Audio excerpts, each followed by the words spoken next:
Well, good morning, everyone. As a member of the Worship and Ministry Committee, and also someone who's been involved for, I guess, 20 years with Austin Tan Cerca, I'm happy to present someone who's already been here, I think, a few months back, Juanita Rivera. And Juanita is what's their official title? A program coordinator. Program coordinator for Austin Tan Cerca La Frontera, ATCF we call it. And she is going to just be talking around the recent delegation in October that we took to the border. So I'll just let Juanita go ahead. Okay, so I'll just quickly get started and just talk a little bit about the delegation that we had on October 20th to the 22nd, and then we can just quickly move on to questions. This year was actually my second delegation going to, and I feel like there's always a lot to learn, but we did more or less a little bit of what we did last time. We visited workers' homes, learned about their working conditions, and this time what was precisely different is this delegation was primarily focused on VU workers. VU workers are workers from Maquiladora who were laid off without any warning. There was no compensation and nothing. And unfortunately now they're blacklisted, so a lot of them are having trouble looking for a job anywhere else and don't really have any other means of income or any other options. So we did get to see some ex-VU workers who, a lot of them started their own businesses. So that was what was cool about this delegation. And we got to see, can't exactly recall her name. I think her name was Azucena, and she opened up a burger shop. So it was cool to see that some VU workers are looking for other means of income that aren't necessarily traditional ways of the maquiladoras.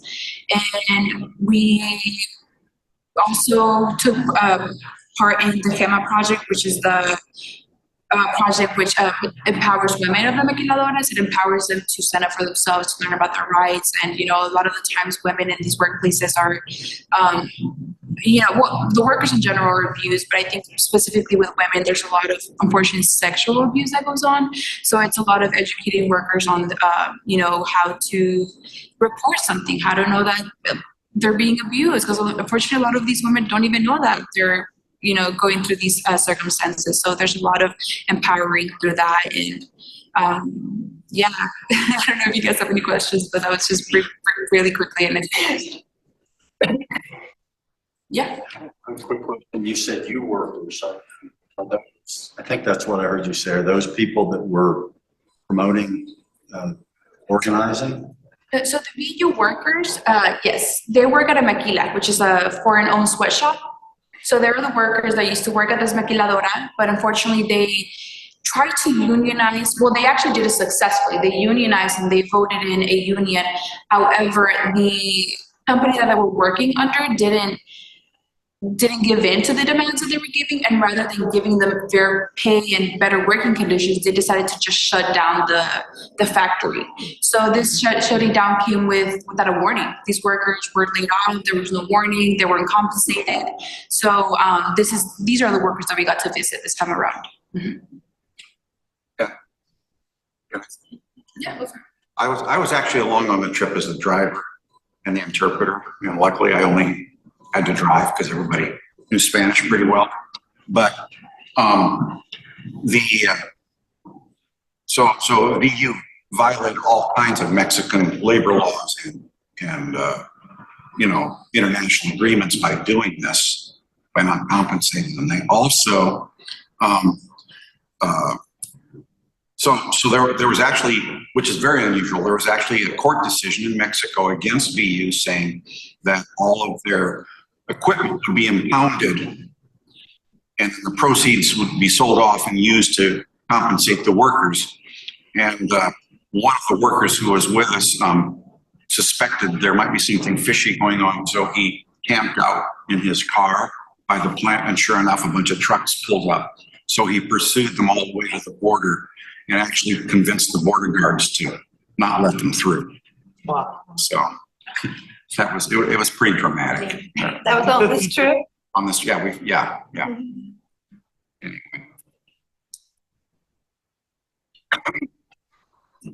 I am curious. It makes me curious. So the company is BU. Factory. So, for example, one way that we might be able to help is to embargo or things that are made by that particular company. Is that a way that we might help in this? I'm just curious on ways that we can help. Well, don't buy any cars made in the U.S. then, because VU basically makes,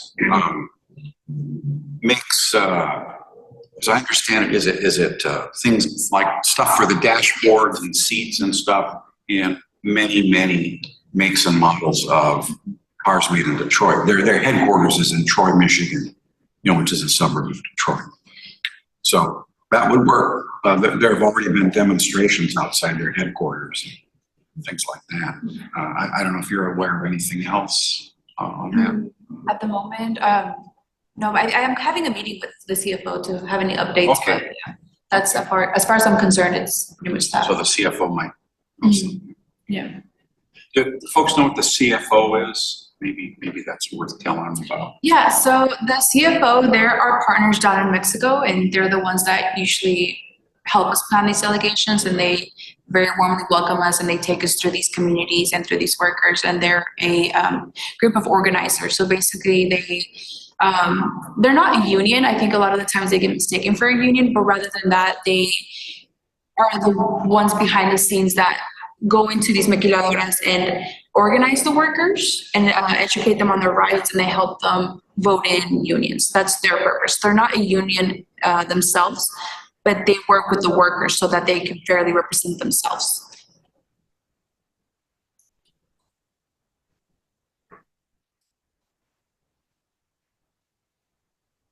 What does CFO stand for? Comité Fronterizo de Obreras, o Obreros, which is United. The Workers Border Committee. Yes. Mm-hmm. And they usually write obreras or obreros, which is they one of the ways in Spanish to be gender neutral is you use the at sign when you use an A or an O, to show gender. So the at sign kind of looks like an A and an O together. So they usually write it that way. In fact, see here. Wait from here, yeah. Yeah. Worker power, you see how we got the word worker written. So it's gender neutral. Oh. Yeah, so that's what. Oh, I. Yeah. So, Comité Fronterizo de Obreras o Obreros. It's a very, very woman-oriented organization. They certainly are in the organization, but it's women who are typically the really active ones. Yeah.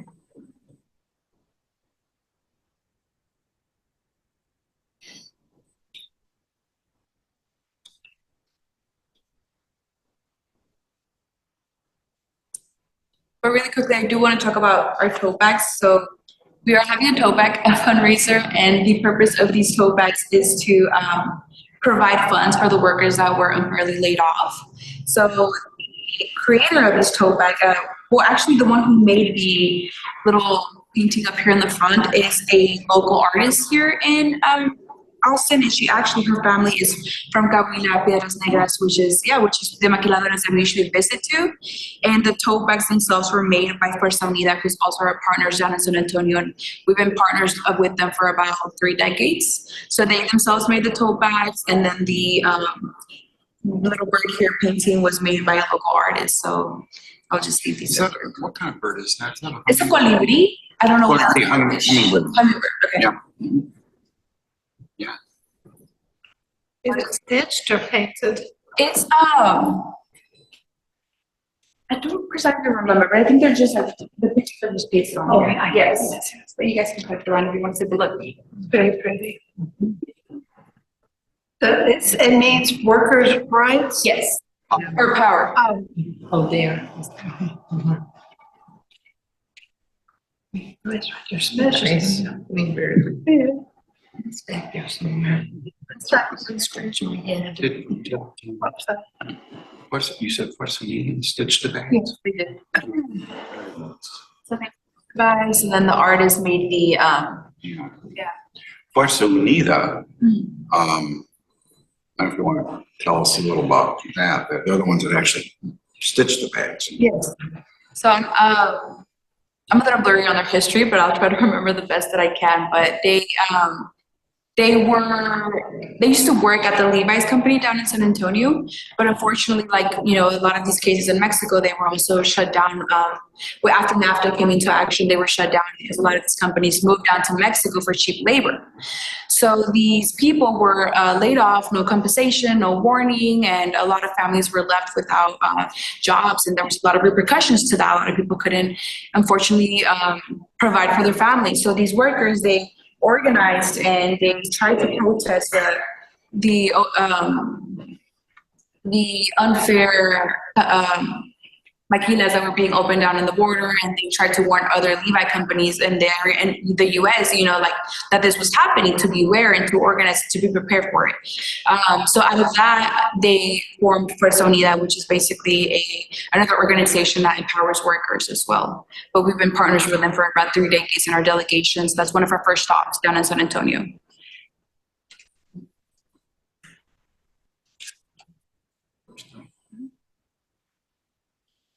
How long has that cooperative been together? Are they cooperative? They're co-op. Are they cooperative? And they, well, the whole thing with Levi's happened around 30 years ago. And I'm not sure if Fuerza Unida formed immediately, but sometime within the last 30. You think so? You think it was? It was in the 90s, for sure, yes. So, okay. So about 3 decades as well. Yeah, you know. And they're also one of the vendors at the Women in Fair Trade Festival every year. And where will you be selling your bags? Accessible through our Instagram or the website, but really they're here at La Casita, so if anyone's interested, I can just pop down and bring them. We accept cash or Venmo or PayPal. Yeah.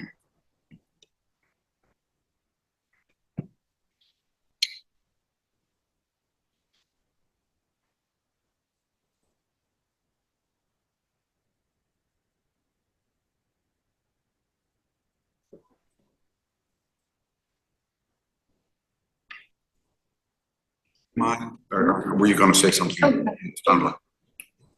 I give a little bit of history? Yeah. Is it okay? Yeah. All right.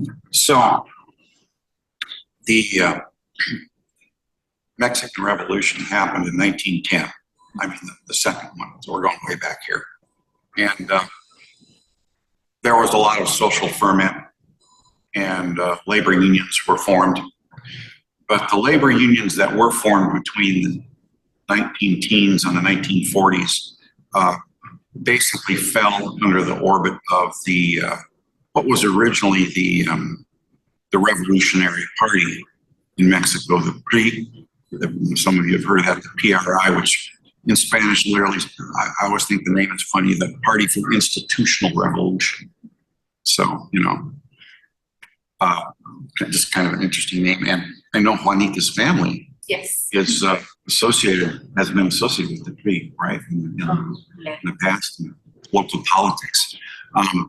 But as things wore on, the unions that were in the factories and things like that, and the maquiladoras became a little less responsive to the workers, and so they started talking about unions that were either kind of company unions or government unions. And so the Mexican Constitution and the Mexican labor law is some of the best constitutional and labor law that exists in the world for workers. But of course, when things are on paper, they don't always get carried out. They have a constitution that guarantees the minimum wage, and they define what they mean by minimum wage, which is enough for one worker to support a family of 4 people completely, you know, with decent housing, education, food, everything, you know.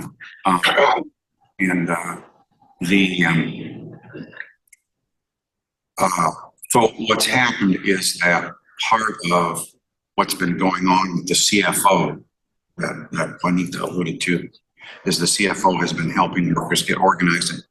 And under Mexican law, they have the right to have, elections to choose a different union because all of these factors have unions, but they're just not very active for the workers. So that was what this election that happened with the VU workers was about bringing in a different union. And that's kind of what the focus is on right now. Most of NAFTA, which that's the word we've always used, North American Free Trade Agreement, was approved in '93, went into force in '94, and then was renegotiated about 3 years ago, and just it's called the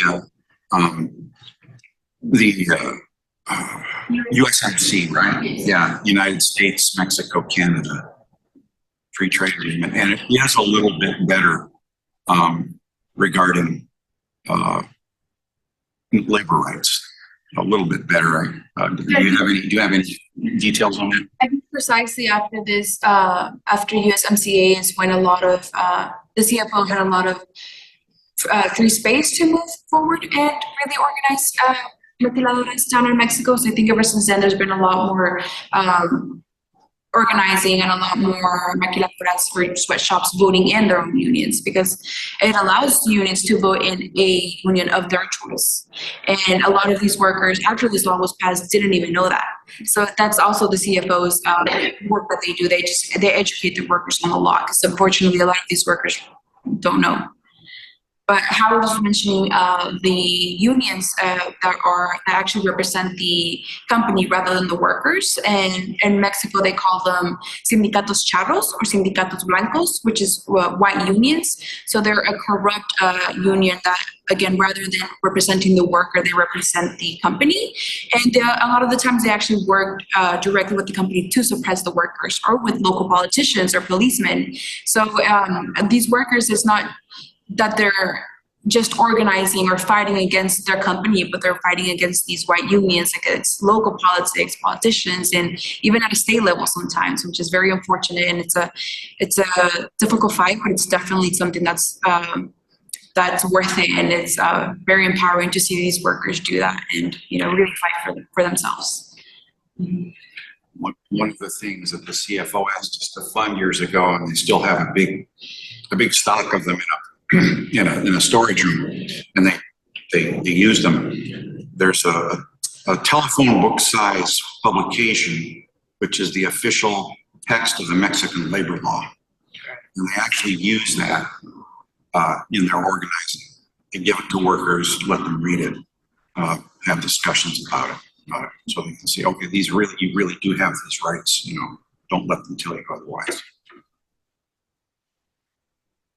Yeah. It sounds rough. I mean, so you've got unions that are not representing the workers, and despite the fact that there's good labor laws in Mexican law, I mean, that indicates that the government is not inspecting or doing their. So, I mean, it feels pretty hopeless, so how, and then here in the United States, we also have the aspect of certainly NAFTA took advantage, and perhaps even the current trade agreements take some advantage. So again, I'm kind of wondering, where's the point of trying to deflect this in the right direction? It's just my thought.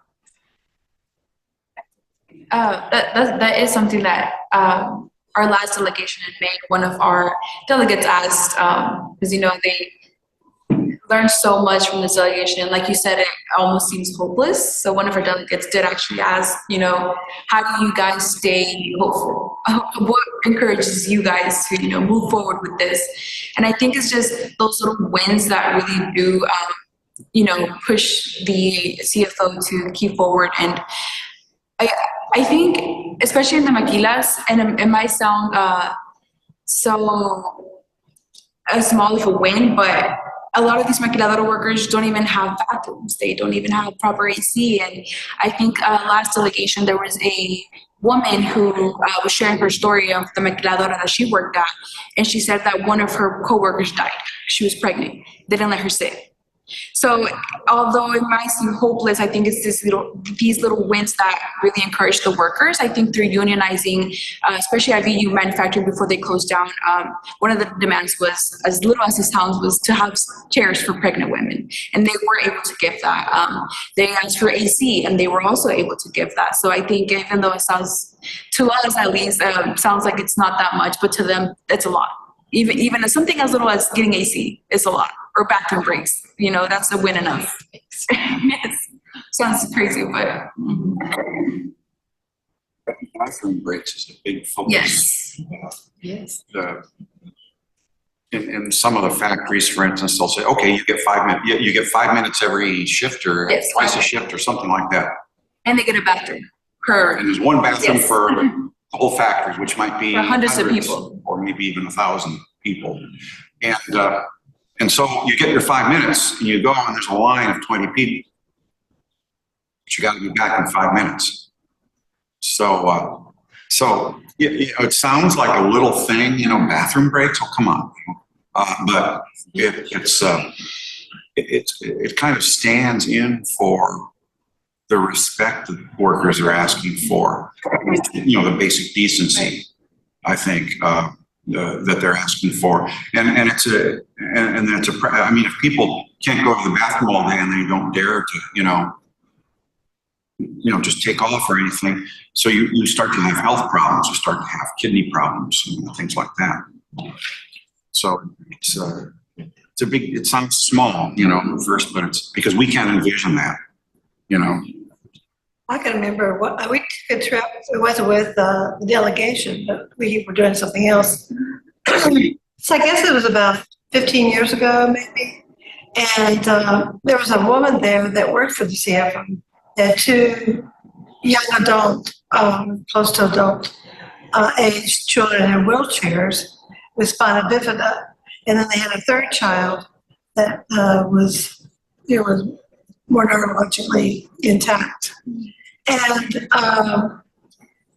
the reason why those two is that she was pregnant. She told them that she was pregnant, and yet they were required that she stayed in a place that didn't have ventilation. She worked with chemicals. She worked with chemicals. And so she had the first child and then the second child. And finally, I think she left or something, so they had to have it. Yeah, so things like that are just like critical, bathroom breaks and, are critical for your health. Pregnant women, respecting them. Anyone needs to have ventilation, pregnant or otherwise. Yeah. To be reassigned, that's what she had asked for. They refused it at the time.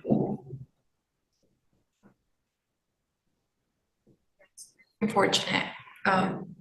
But again, it's also very powerful to see these workers, despite all odds, organizing, and it's very inspiring as well.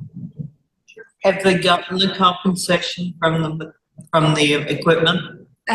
No, they haven't. They haven't. CFO would tell us. Yeah, but no, they haven't. So, So as I guess this case in specific is also a little discouraging because, again, they had an election last September, and they won, in favor of the workers, and they asked for all these demands, and the company, they at first were obliging to a certain extent. They gave them the ACs, they gave them the allowed them to stay, but after they agreed to compensate or raise the wages, which they agreed to, they refused to do so. So after the demand, I guess eventually they just rather than obliging, they just shut down the company, no warning whatsoever. And that's it's very unfortunate, but that's what a lot of these workers are dealing with now. Yeah. What's the average wage in the month? If I'm remembering correctly, I believe it's 1,000 pesos, which is per week. So that's about $50. And that's on a good week. You know, these companies, especially if they know you're unionizing, or if they get any wind of that, or they suspect you, they use any excuse to give you days off. But really, it's a way of intimidating workers. So a lot of these time workers work 2 days a week, 3 days a week, and they don't even get to make that a lot of the times.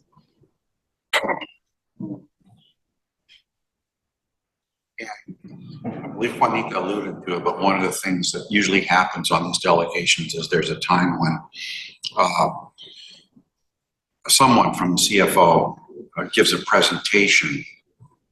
I remember they used to have a big blow up of a pit stub, you know. La canasta básica.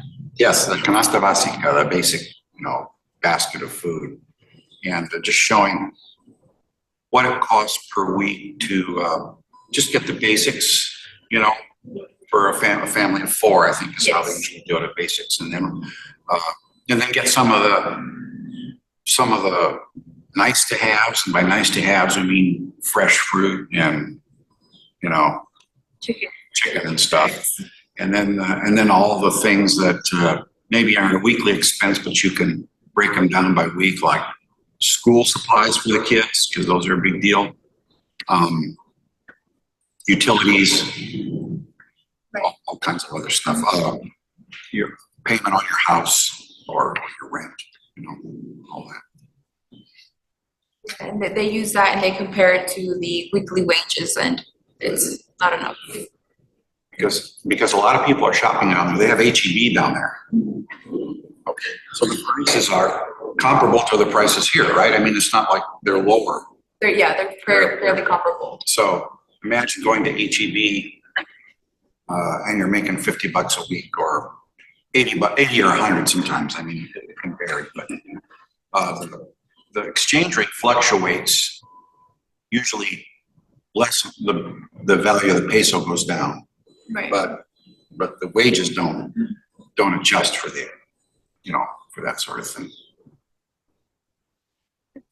Another question on the unions that are trying to form to replace the white unions. Are those local unions, say for a specific factory or specific work location, or, you know, because what crosses my mind is this, I mean, the power in organizing is organizing Local. well, many people. Right. And if it's just local and there's more people there, then there's less power to the workers because they can be replaced more easily. But if it's a larger group of workers that are working for a specific company, I'm just curious, are the unions larger? Are they? There is a union called La Liga, which is a larger union, and they represent a lot of these maquilas, so it's not just one. And they work hand in hand with the CFO a lot of the times, but they're a larger union. Yeah, are they national? National, okay. They're national. I'm not asking. No, I'm not sure actually. Yeah, I believe it's a fairly established, progressive older union. It's got a lot of, at least in northern Mexico. I don't know if they're all over the country. One of the issues is that there's a wage differential. So the minimum wage in Mexico is different for each state. You know, it's dictated by the federal government, the Mexican federal government, but it's different based on the economy of each state. So in the northern states, the minimum wage is higher. In the southern states, Chiapas and ones that border, you know, on the Central American countries, it's lower. And so there's internal migration, okay, in Mexico due to economic pressure, and it typically is toward the northern states, the northern Mexican states, where the maquilas are. And so you'll meet a lot of people from, especially Veracruz. Veracruz and Chiapas. And Chiapas, yes, and Chiapas. Come there, you know, so there's almost like little neighborhoods, you know, that are Veracruz or Chiapas. So there is that dynamic too. There's the internal economic pressure. economic differential and wage, Well, just to add to that really quickly, I did speak with a ex VU manufacturing worker, and she mentioned that she knew someone from Chiapas who worked at the factory, and she mentioned to her, "Well, what do you guys complain about? You guys basically live in luxury." To them, at least, it seemed that was luxury, which is crazy. I can't imagine what the wage in Chiapas must be, but. Yeah, to them, unfortunately, that's luxury, but how they live.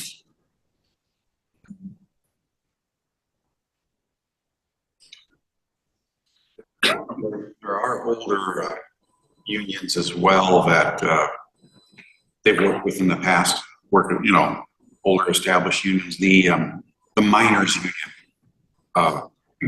which is mostly northern Mexico. Monterrey wasn't as a coal mining center. A lot of those areas, the miners union, I think they kind of backed off from the miners union because, let's just say there were gender issues, with how they organized and how they allocated power within the union, and the CFO and the maquiladora workforce, which is. But what percentage would you say, what's the gender breakdown in the maquiladora workforce? I'm not sure. We usually are talking to women, but there's definitely men around who also work there too. Yeah, I'm not exactly sure, but I would say it's almost 50-50. 50-50, yes. Maybe even a few more women. Yeah, a few more women. Yeah, so that those issues are very important. I think Juanita was referring to, there's a lot of sexual harassment, which is used as a management tool, in the maquiladoras.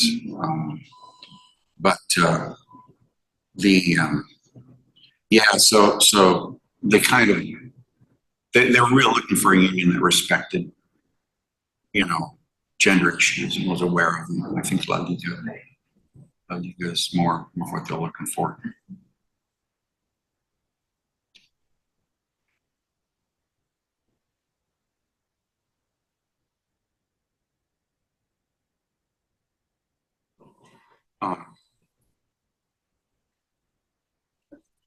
The wage increase, they didn't get it, but how much of an increase was it? Or at least they were asking for. I think it was just about $10 extra per week.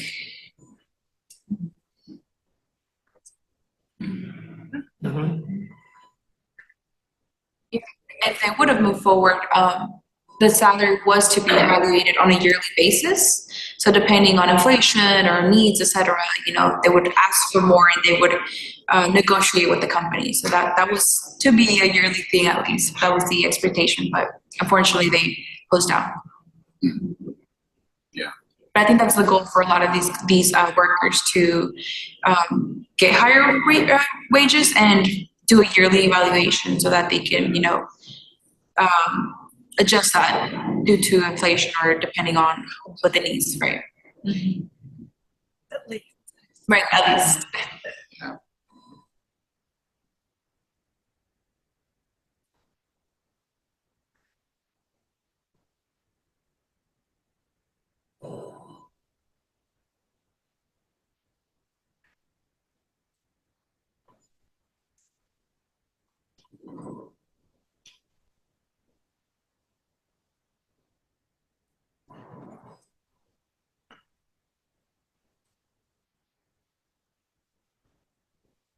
I don't want to turn this too personal, but what's your what brought you to Austin, Tan Cerca? Well, other than you needed a job, obviously, we know that. But anything else, or anything you want to let us know about yourself? Yeah, I lived in Mexico up to the age that I was 10, and then I moved to the U.S. and my family has always been a little more on the conservative side, but I think I was always the rebel, as they would put it. I was always a more progressive and was always a rebellious teenager that would call them out on their stuff, you know. And I think I've just always been down this path of like progressive work, I would say. And when I moved to San Marcos, I heard about us in Tan Cerca through a union that I was a member of. And a lot of the work aligned with a lot of my beliefs, and I was very interested in that. And especially being Mexican, I always say Mexico's first in my heart. And specifically, my loyalty lies in Mexico. So I was very interested in the work that they do, especially down in Mexico. And it was very inspiring. And, you know, aside from the fact that I needed a job, I love the work that we do. And it's something that, again, aligns with a lot of my beliefs. So I love working at Us in Tan Cerca. Yeah, she briefly referred to being in San Marcos. Yes. What happened 2 days ago? Oh, I graduated 2 days ago. Texas State University. Yeah, I did. What was your degree? Political science, minor in journalism. Very excited. What's the next delegation? Delegation, it's going to be in May for sure. We're still looking to choose the exact weekend, but usually it's about the second or third weekend of May. But the month is already set. And as soon as I do have a meeting with the CFO in the next days to follow, and as soon as that date is out, we do want to make an announcement as well to plan this delegation with a little more time.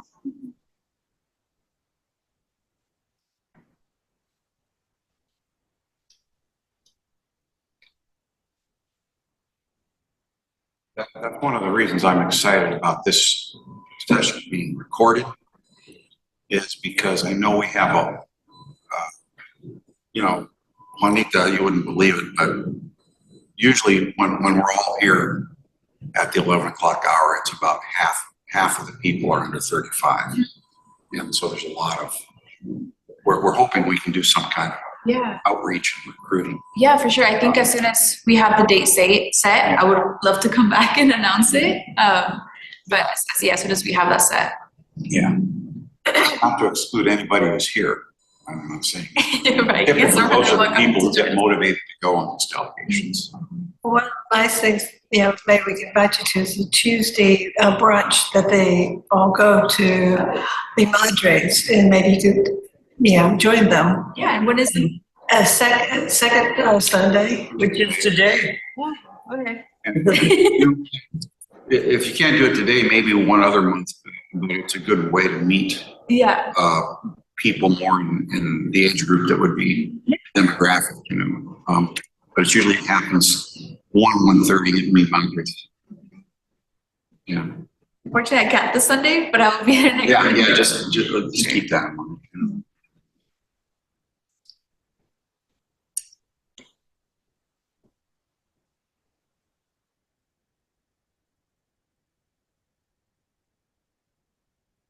Looks like we're almost to the end. Is there any last comments you want to make, or last questions anyone has?